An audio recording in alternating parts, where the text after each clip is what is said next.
ओम शांति और good morning. अभी आपके सामने इसलिए आया हूँ क्योंकि किसी किसी के मन में ये प्रश्न रहता होगा कि इसका स्वास्थ्य कैसे है। कल भी जो डॉक्टर लोग यहाँ के ग्लोबल हॉस्पिटल के मिलने आए थे, सब यही कह रहे थे कि चेहरे से देखकर ऐसा लगता है कि आप बिल्कुल ठीक ठाक हैं। मैं समझता हूँ कि आपको भी ऐसे ही लगता होगा। इसके बाद तो किसी चीज़ के कहने की ज़रूरत ही नहीं रह जाती। आपका दर्शन मेला करने के लिए सिर्फ आया हूँ। आज जब क्लास शुरू हुई तो गीत बज रहा था कि जीवन की ये नैया कर दे प्रभु के हवाले, जैसे वो चाहे इसको संभाले। तो जब से हम ज्ञान में आते हैं, बाबा की जो शिक्षाएं हैं उसके मुताबिक हम समझते हुए यही कहते हैं, करते हैं कोशिश कि ये जीवन की नैया बाबा के हवाले कर दें। मन में तो हर एक के ये होता है, भावना यही होती है, लेकिन फिर भी जो व्यवहार होता है हमारा, उस व्यवहार में बहुत बार ये हवाले भी किया हुआ होता है और कभी कभी ऐसा लगता है कि नहीं, हम इस जीवन को अपना समझ रहे हैं, जैसे कि बाबा के हवाले ना किया हुआ।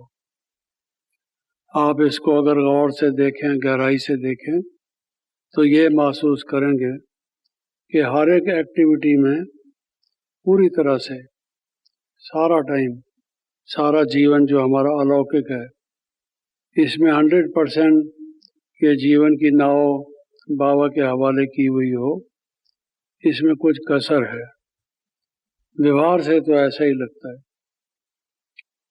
बहुत पहले मैं एक दफ़ा इलाहाबाद गया था और वहाँ पर, ये ज्ञान में आने से पहले की बात है, यात्रा करने के विचार से वहाँ पर गया था। नाव में बैठा था, नाव में और लोग भी बैठे थे और जो नाविक था उसने हमें त्रिवेणी दिखानी थी, गंगा, यमुना और सरस्वती, वो कहाँ मिलते हैं। मुझे ऐसा लगा कि इसने ज़्यादा लोग बिठा दिए हैं, ये नैया कहीं खतरे में है, ऐसा ना हो इसका क्या रिजल्ट हो।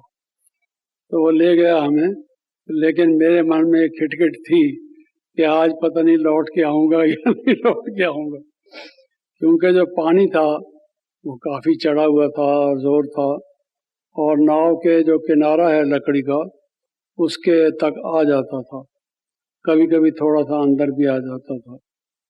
तो लेकिन वो डोलती तो थी और कई लोग उसको कहते थे, अरे भैया ख्याल रखो, अरे भैया ख्याल रखो। तो हिलने जुलने की कोशिश भी करते थे ताकि सेफ साइड पर बैठ जाएं, लेकिन वो ये कहता था, आप घबराओ मत, भागो मत इधर उधर, ये डोलेगी सही, डूबेगी नहीं, ऐसे कहता था। जब ज्ञान में हम आए तो बाबा भी यही बात कहते हैं कि सत्य की जो नाव है वो डोलेगी कभी कभी, डूबेगी नहीं। ये हमने जीवन में अनुभव किया है। कैसी भी परिस्थितियां आई जिससे लगा कि झकझोर हो रही है, हिलोरा आ रहा है, लेकिन बाबा ने हमेशा पार किया। वो अनुभव है हमारा। और शुरू से जब जीवन में, इस ज्ञान के जीवन में आए, बाबा ने इतना प्यार दिया, इतना स्नेह दिया। सृष्टि के जो आदि पिता हैं, प्रजापिता ब्रह्मा, जो जगदम्बा सरस्वती हैं, सब जगत की माता, उनसे मिलकर कितना गदगद हुए, कितना हर्ष हुआ, कितना प्यार मिला, उनकी डायरेक्ट पालना मिली, कोई कमी कसर उन्होंने छोड़ी नहीं। तो ये जीवन को निहाल कर दिया उन्होंने, भरपूर कर दिया। अब अगर थोड़ी बहुत कोई ऐसी कठिनाई आती भी है, आई भी है, तो हमें लगता है कुछ भी नहीं। जो हमें प्राप्ति हुई है, जो उसने दिया है, उसकी तुलना में कुछ भी नहीं ये। और वास्तव में अगर देखा जाए तो हमें कोई कष्ट नहीं, क्लेश नहीं, कोई कठिनाई नहीं, कुछ और नहीं है। केवल एक थोड़ा सा ये जो लास्ट पेपर होता है हर एक का आता है, भाई ये भी एक देह अभिमान को किस प्रकार से पूरी रूप से छोड़ना है और अपने स्वरूप में टिकना है, ये एक अभ्यास करने का और एक्स्ट्रा मौका मिलता है, एक प्रकार से वार्निंग मिलती है उस टाइम को सफल करने की।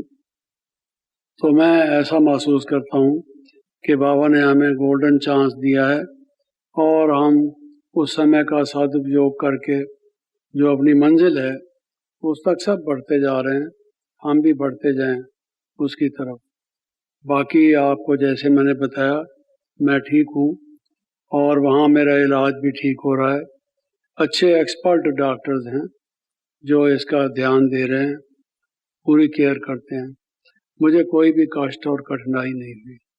इतना संक्षेप में आपको बताना चाह रहा था। और आप सबका बहुत बहुत धन्यवाद है कि जिनके आशीर्वाद से, जिनकी दुआओं से बाबा ने हमको हर प्रकार से सुरक्षित रखा और हम चल रहे हैं। जिनकी वाइब्रेशन से हमें बल मिलता है, उमंग उत्साह मिलती है, पहुंचती हैं वो सबके प्यार की वाइब्रेशन। उसके लिए आप सबका बहुत बहुत थैंक्स। ओम शांति।